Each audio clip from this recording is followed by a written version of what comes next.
Hello, good morning mula sa bansang Alemanya. Good morning din sabi ng mga baby hairs ko na tumutubo. Na kahit anong gawin ko, umabalik sila. Well, anyway, Lunes ngayon at meron tayong mga Monday blues, nakakatamad pumasok. And huwag nyo na lang pansinin yung baby hairs ko dahil sa hair fall ko dito talagang bumabalik sila.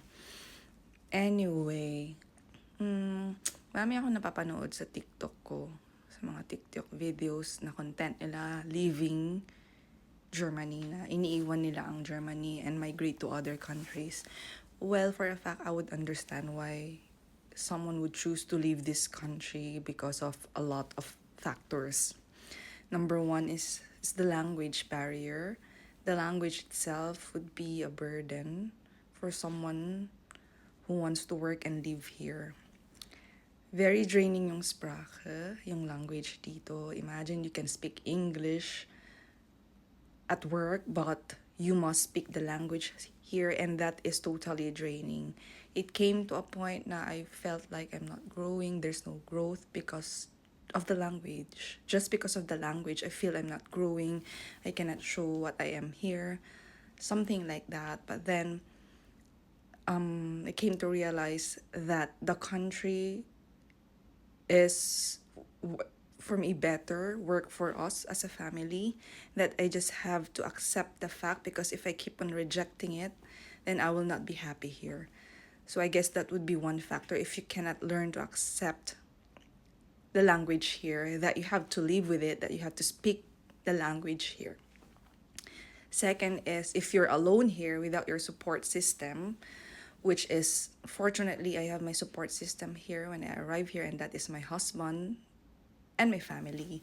So if you're alone here, nakakalungkot tong bansa na to. There's this seasonal depression you might experience when there's a transition from summer to autumn, and then when the winter strikes, oh my God, it's really sad here.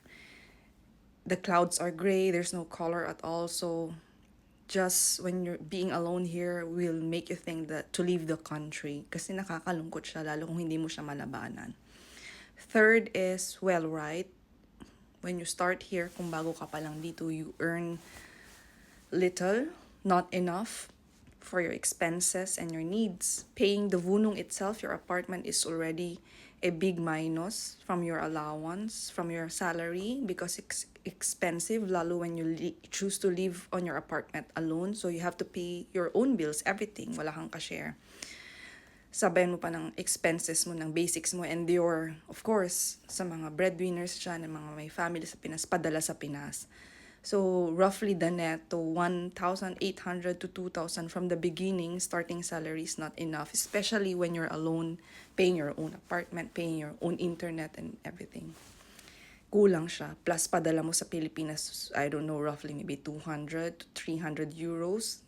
Malaki na yun na bawas, no matter how much is that. I would understand if people choose to leave this country, especially if you're alone here. But then, there's this special gem pa dito sa bansa na to, which we cannot leave this country. A lot were successful here. For example, my auntie was a successful nurse here until her rente, and it's not that I idolize her. She was able to build properties and collect assets. Well, the story was different. She started here. She started her nursing career here right after passing the boards in the Philippines.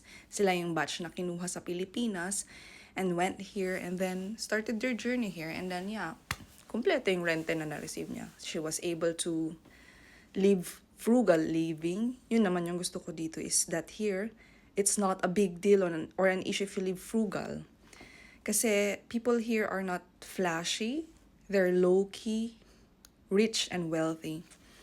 I mean, I came and worked into a country where everyone is flashy, everyone is extravagant, and here, being someone who is low-key, and then if you look like broke here, that's fine.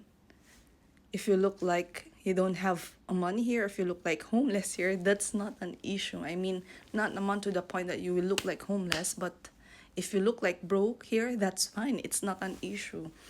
Well, while you live in other countries, if you live like you're broke, it's an issue. So we choose to stay here and hold our application to another country. Well, our second best option was Australia because I believe you can live frugal there as well. But still, nananaig pa rin ng Germany for us na mag-settle here. Third option and least option will be US because I think the American dream died long time ago after 2016 and then mas namatay siya nung pandemic. So what I meant is kahit dalawa kaming mag-work is I think I don't know if we can still cope up with our expenses there knowing that you must have a car there because the transportation system is not that good compared to the European transportation system or the Germany transportation system. When I think, I don't know, work is life doon, which our priority right now is tumatanda na kami is our health. Here, we get to have our day offs, we get to have rest if you feel burnout or sick. In there, I do not know if we can do that in US.